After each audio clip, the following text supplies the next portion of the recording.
Hey,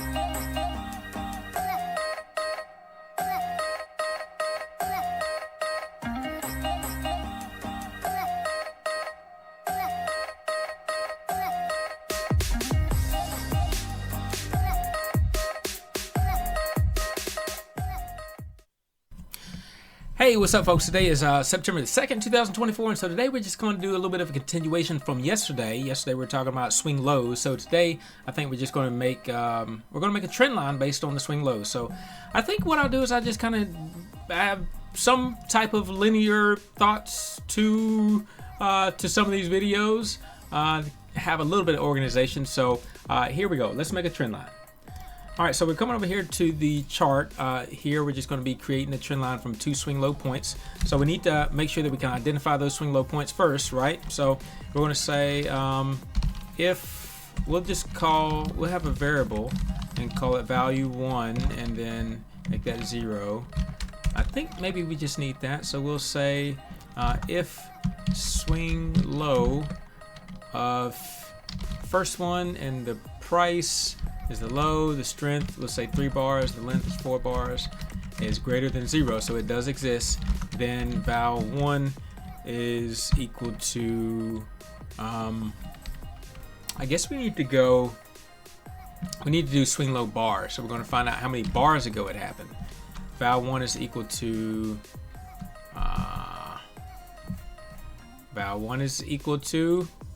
well, we just calculated. Okay, and also we're going to we're going to plot 1. We're going to plot the low of that many bars ago. Plot low of val 1. Okay, and so if it's true that we do have a swing low, then we're going to assign value 1 equal to how many bars ago it happened, and then we're going to plot how many bars ago it happened. So plot 1 of val 1, that's how we plot how many bars ago it happened, and then we're going to plot the low of what? Of how many bars ago it happened, and then we're going to end. And close parentheses, come over here at YT trendline support.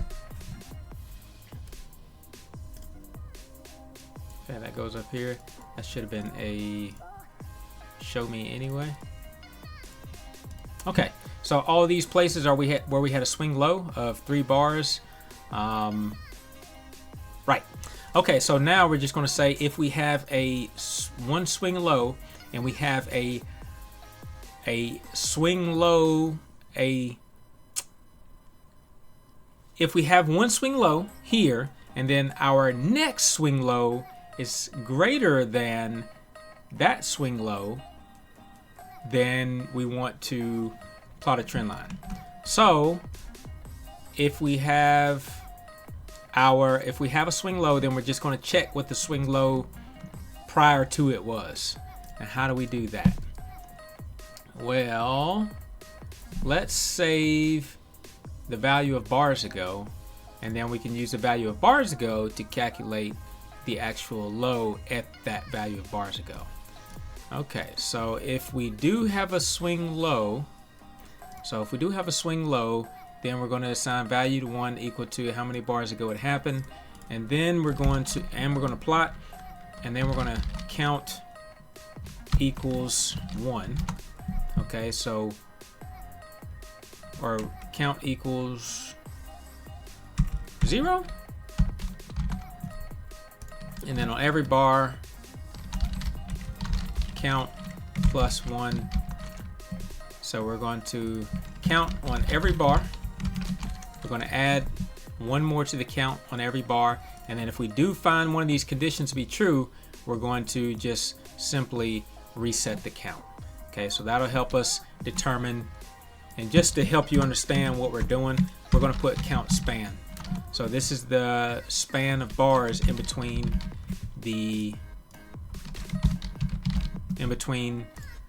one iteration to the next iteration. Okay, so if we find that next iteration, then we want to look to see how many we want to compare values. So if we do find this to be true, then before we reset the count span, we need to compare if the low of value 1, so the low of, if the low here is greater than the low back here, then we want to make another plot. So if the low is greater than the low of value 1, that's the number of bars ago, plus count span. I think we're going to do it this way. Then plot 2 is equal to, I'm going to put it at the high.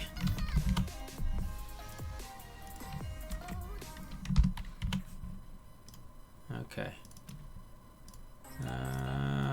We're going to be off here a little bit, it looks like. Let's see. So this is off 1, 2, 3 bars. 1, 2, 3 bars. This is off 3 also. Oh, it's off by the number of the strength. So we need to actually subtract 3 from that.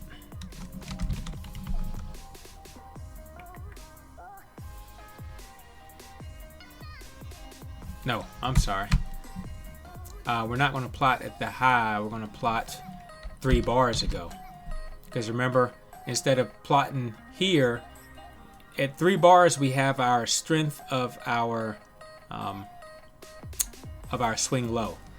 So we're finding out here that it's true, but we need to plot 3 bars back, because 3 bars is how many bars we needed to find our swing low.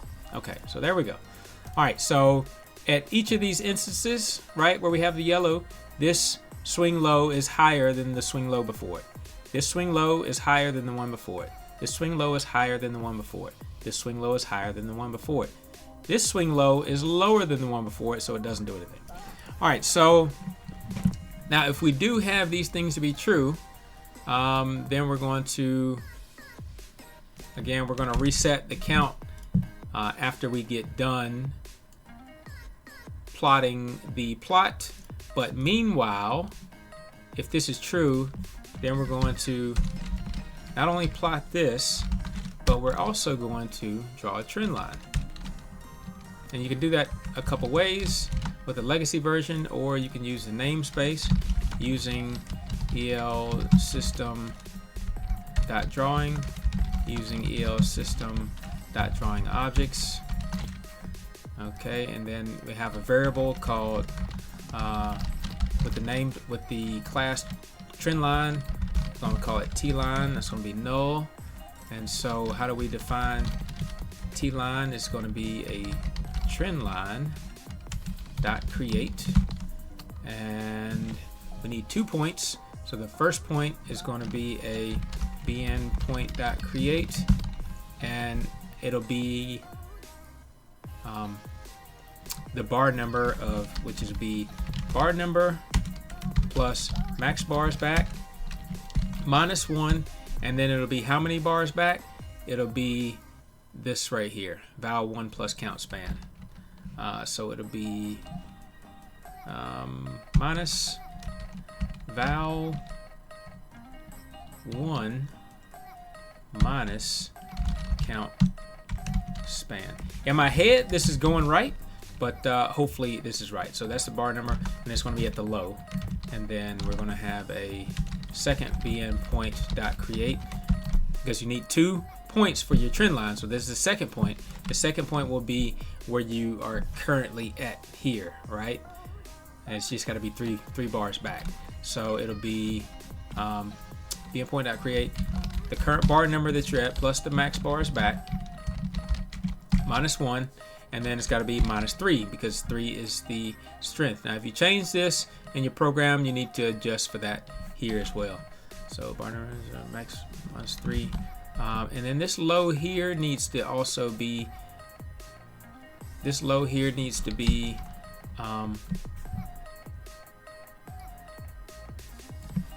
this many bars back.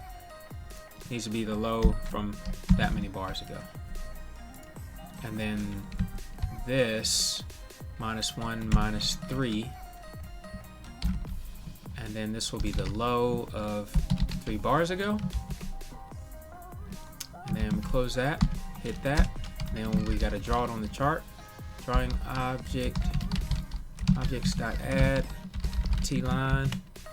Okay, so there are our trend lines. Now if we want to extend to the right, we have to, before we draw it on the chart, we need to tell it to extend to the right, which would be T-line dot extend ext right equals true, just like that. Okay, so that extends everything to the right, so you really can see your trend lines and where it breaks. The only thing that I'll say that I don't like about this is I don't want to see consecutive trend lines. I don't want to see one trend line end and then the next one begins there. So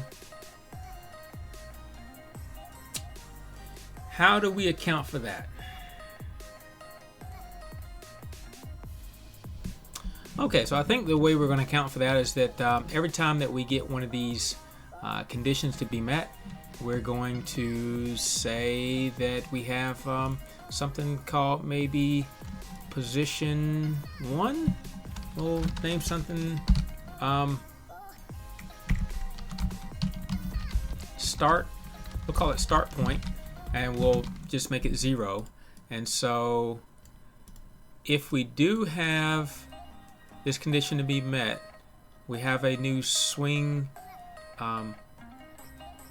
low bar found to be true, then start point equals, we're going to do plus equals 1. Okay, and once we draw an object, we're going to reset the start position to 0. So we can only draw another line not when we get 1 as start point, because again, every time we get a new condition, we're going to add 1 to it. So we're going to, once we get here, we're going to reset it to 0. And so once we get here, this is going to be 1. So if we get a 2, we can draw a line. And then this will be reset to 0. This will be 1. If we get a 2, it'll draw a line. And then this will be reset to 0. And then, no, we can't do it here because this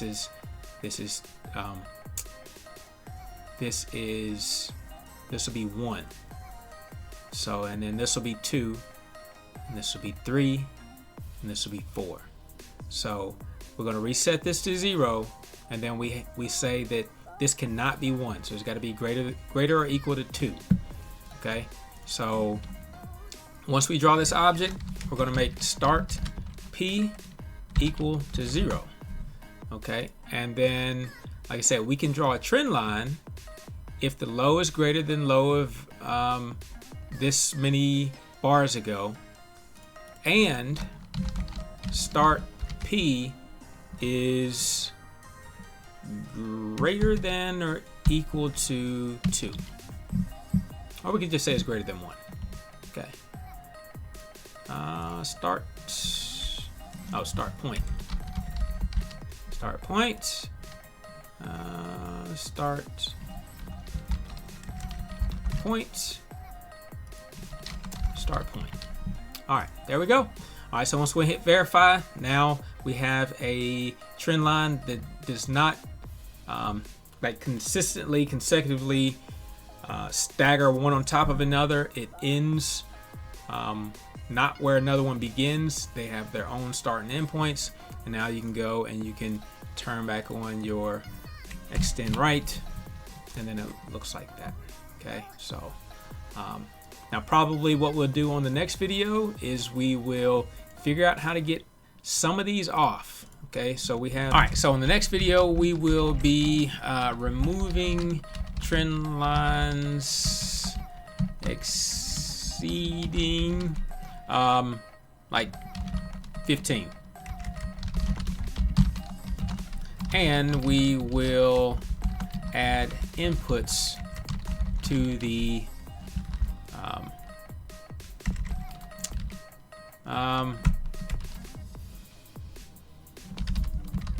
to the current program. Okay. All right. With that, we are out. Guys, be sure to like, subscribe, share this with somebody that you love. Share this with a friend. Share it, because sharing is caring. All right. I'm Eric. I'm out. Peace.